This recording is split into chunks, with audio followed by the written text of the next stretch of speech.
Angela V. Shelton. And I'm her very best friend, Frances Callier, and we are Frangela. And welcome to Frangela's Idiot of the Week. Week.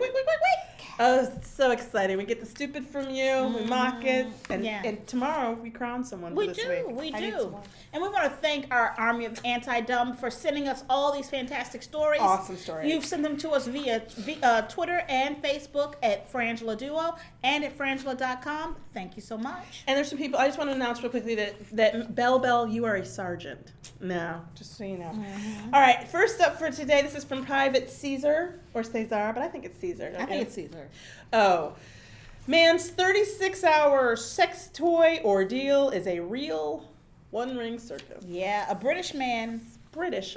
Interesting. They're kinky. You know what? I don't even want to know how you know that. Fought for 36 hours to remove a sex toy that had become stuck on him. That's what they say in here in quotes.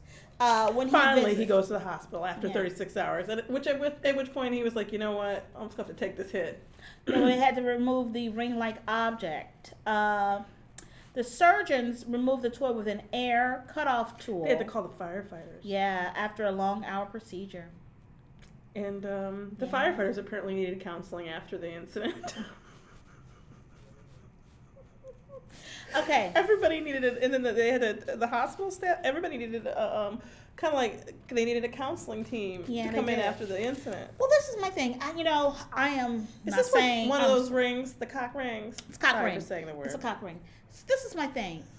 They sell them now that are softer. You don't do that because you can get Maybe this is a special one. Maybe this is like his first cock ring or something. What it sounds like to me is he was using, number one, either one that was too small or not the right thing.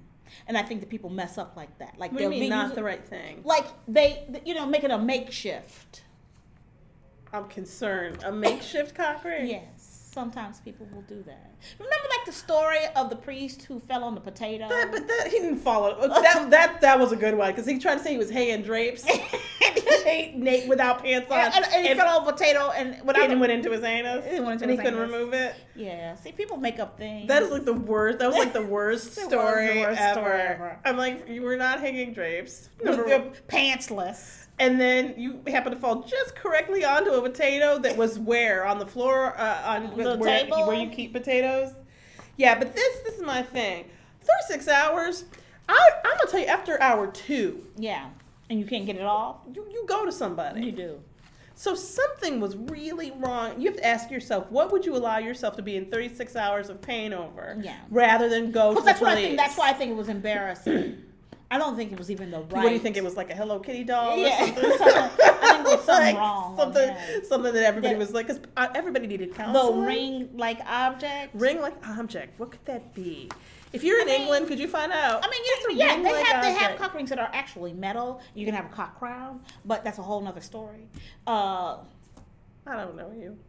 I mean, you don't know me. Okay, I need more work on that.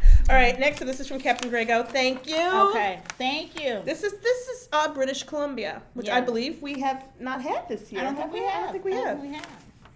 Man assaults Starbucks barista over lack of cream. Times is hard, people. No, you know what, and this is why this is I know that Captain Greg knows this. Because Starbucks has somehow not come under our manager expectations of your dining and fast food experience. That's right. And the problem is that because I think these stories don't get reported as much, because then in the story they give us 3 more stories. But apparently a Caucasian man in his 40s ordered a coffee and then began screaming upon being told that the coffee shop was out of cream. Screaming. He then threw water in the barista's face and stormed out of the store. So the barista involved was frightened and shaken by the incident. And police acted very quickly and tracked the suspect's license plate to a Vancouver Island address. But this comes on the heels of another Starbucks altercation in Austin last Saturday, which involved a woman ramming other cars with her own, both on her way in and out of the coffee shop. I love that. It's like, I said mocha latte! I said mocha latte!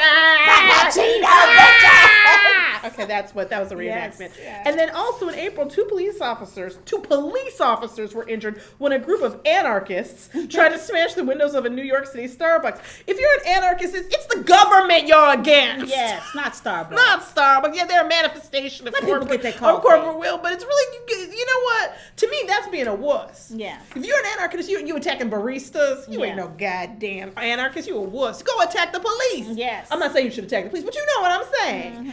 And they did, apparently this January, a man did $1,000 worth of damage in Florida at a Starbucks because he went on a rage-filled attack with a hammer. Yeah.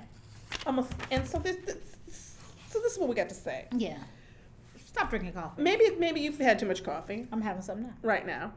But I don't even let this bitch have that afternoon. Because she crazy mess if she has coffee afternoon. She can't sleep for days. It's true. Number two, it's our fault. We have not included Starbucks in the manager expectations. People, shit's going to be wrong every once in a while. Baristas are fallible. You know They're what? just people. They do the best they can. Sometimes you may not get the half-fat latte. You know what? Half decaf. That's right. They got a lot to keep track of. You all these little crazy half order this that trying to make something fatty not fat, trying to make something fattier. Yeah. It's a hard and actually I rarely have had a problem with a Starbucks order. Me. You've got to manage your expectations of these people. This is a hard job, and cream is not enough to assault someone. No, you cannot go on a rage-filled attack over the fact Why you that got a they have hammer no with cream. you? I don't understand that to begin with. Well, because you know why?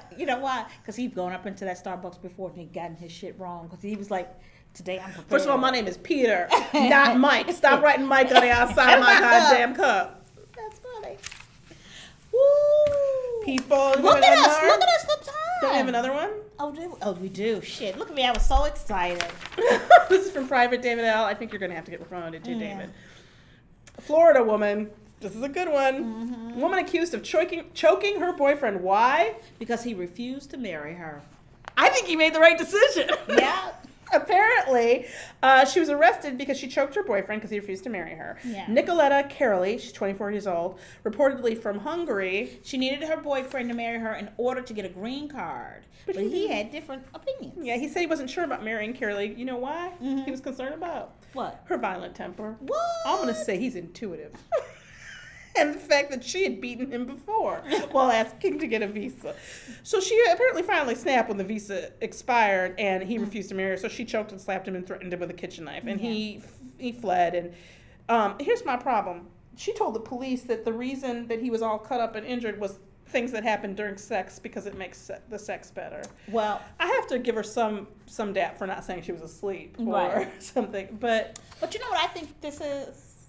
I think that he's reneging. He's reneging. Mm-hmm. I think that he's been getting sex out of her, and I offer promises. Because you know what? I have a feeling, because they don't tell us how old he is. No. You know. I'm going to go with 58. Me too.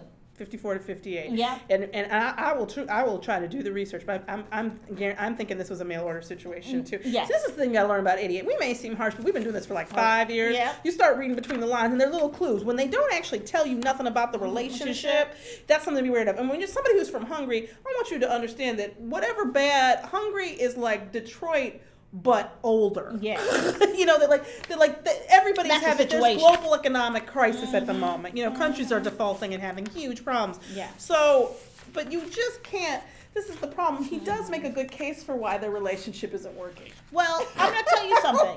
Let me tell you something. If somebody's old, pruny ass was climbing on top of me and I was 24 years old and he was promising me shit, I smacked the shit out of him too.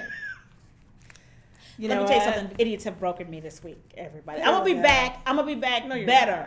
I'm gonna be better in the next round of idiots. But I apologize for some. I'm gonna find some more research on this. But I have a feeling that you're right.